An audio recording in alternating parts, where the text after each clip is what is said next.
And he says, John the Beloved, after the feet, as if they were put in a furnace, his voice as the sound of many waters. Oh my goodness.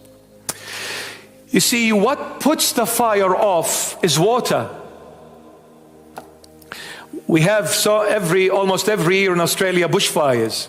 How do they put those bushfires off? They use water. Water decimates fire, puts it off. So we were in that fire of sin. We got burnt.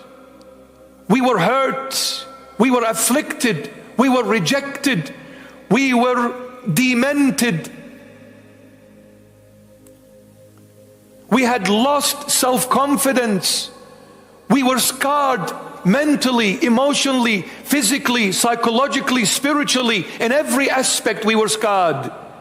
This needs healing. John the Beloved said, after the Lord Jesus took us out of the fire of hell, He soothed every pain, every burning sensation, every sorrow, every tear, every scar. He soothed it with His voice, because His voice was like many waters, the sound of many waters.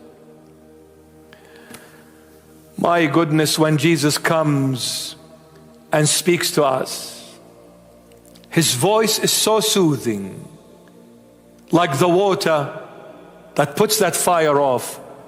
His voice soothes the pain and makes it disappear. I was so hurt yesterday, but today I'm standing. I was so alone yesterday, but today I am strong again. I was lost yesterday, but today I am found. I was dead yesterday, but today I am alive and living. I was so weak yesterday, but I'm so powerful and strong today.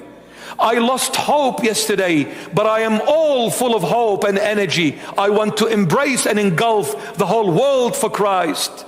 Yet yesterday I was given up, because His voice was like the sound of many waters. When He came with His voice and said, my son, do not fear. I'm with you, my child. It is your Lord Jesus. It is the Good Shepherd speaking to you. It is your God and Creator. It is the Alpha and the Omega, the first and the last. I have taken you out of your misery, and I brought you into the bosom of into the core of my heart, and I've embraced you into my bosom. Do not worry. Do not be weary, for my voice, I have made it known to you. And when you heard the voice of the Good Shepherd, all miseries were no longer to be seen. I am wholesome again.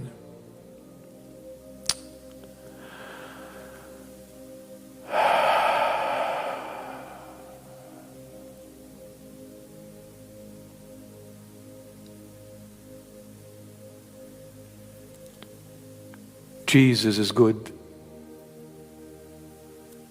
His voice soothes the heart, the soul, and the spirit. His voice reaches where the unreachable is reached, where the impossible is made possible. His voice and the Song of Solomon, and I'll leave you with this. In the Song of Solomon, chapter 4, the bride is describing her heavenly groom, Jesus Christ, and the bride is the church, is the baptized soul in the name of the Father and of the Son and of the Holy Spirit. On God, amen. The bride is describing her sweetheart, her lover, her groom, Jesus Christ, to the angels of heaven. She's saying, the voice of my beloved is coming from afar, from a distance. The voice, as many waters.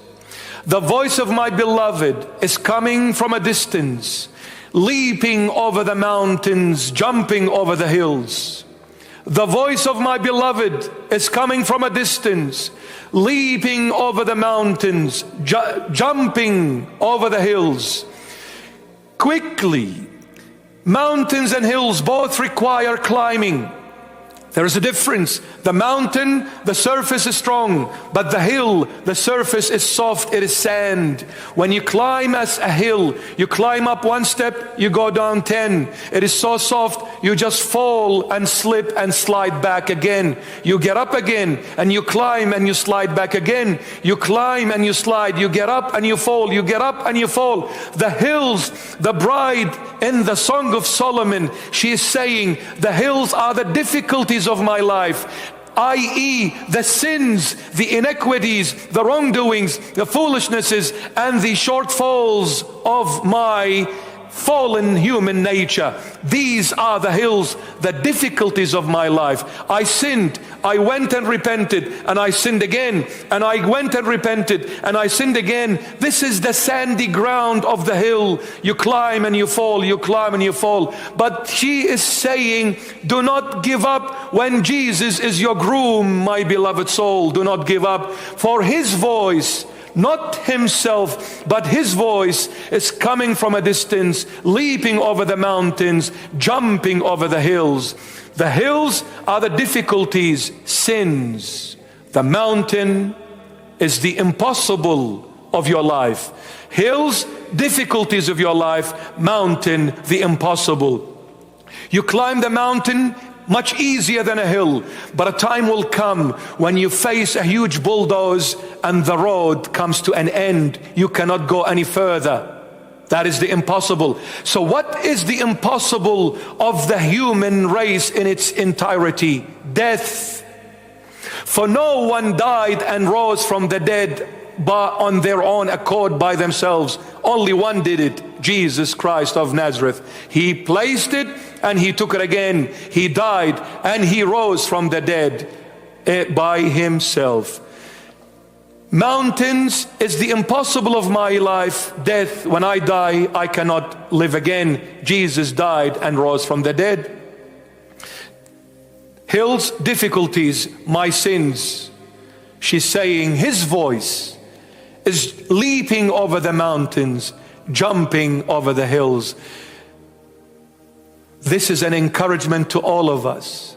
The voice I heard, his voice, was like the sound of many waters, so soothing, so comforting, so delivering, so redemptive his voice is.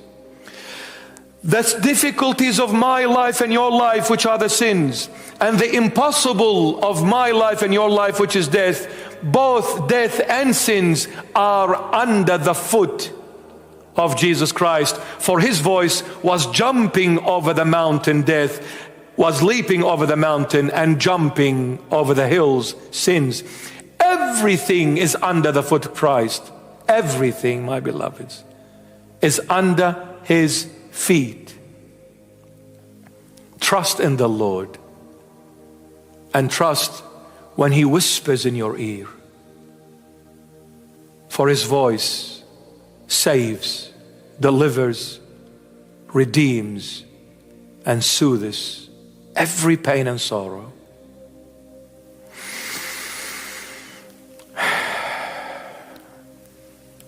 On Good Friday, the Lord Jesus wiped all the hills of your life, all the sins of your life.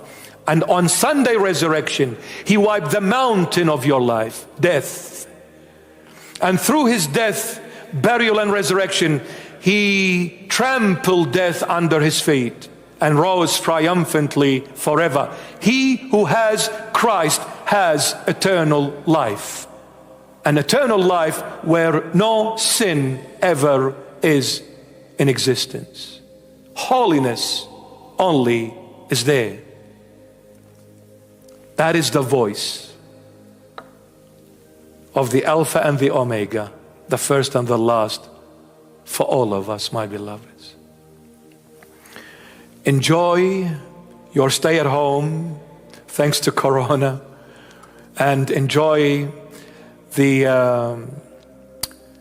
the family that you are in, the family that you have, the family that God has given you.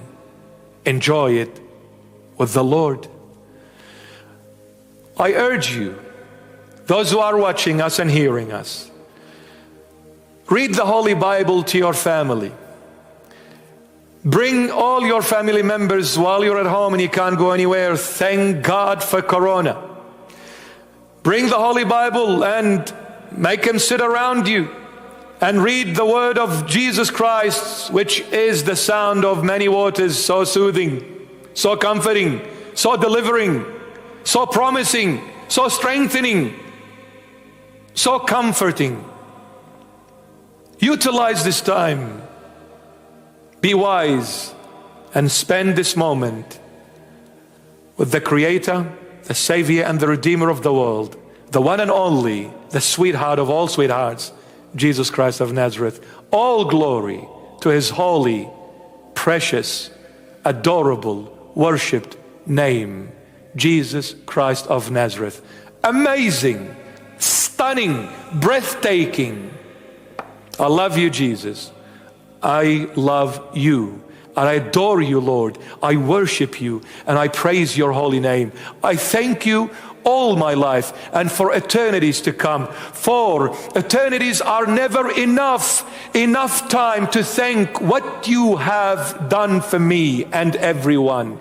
It is never enough to thank you, Lord, but I will still thank you and I will still praise you, for I am indebted forever for you, my Lord. For what you've done, no one can pay you back. All I can say as a sinner, thank you, Jesus, for your love, for your sacrifice, for your loyalty, for your honesty, for your presence, for your holiness, for your beauty, for your enlightenment, for your voice that is the sound of many waters, so soothing, so comforting. Jesus, we love you, we worship you, we adore you now and forever and ever and evermore. Amen.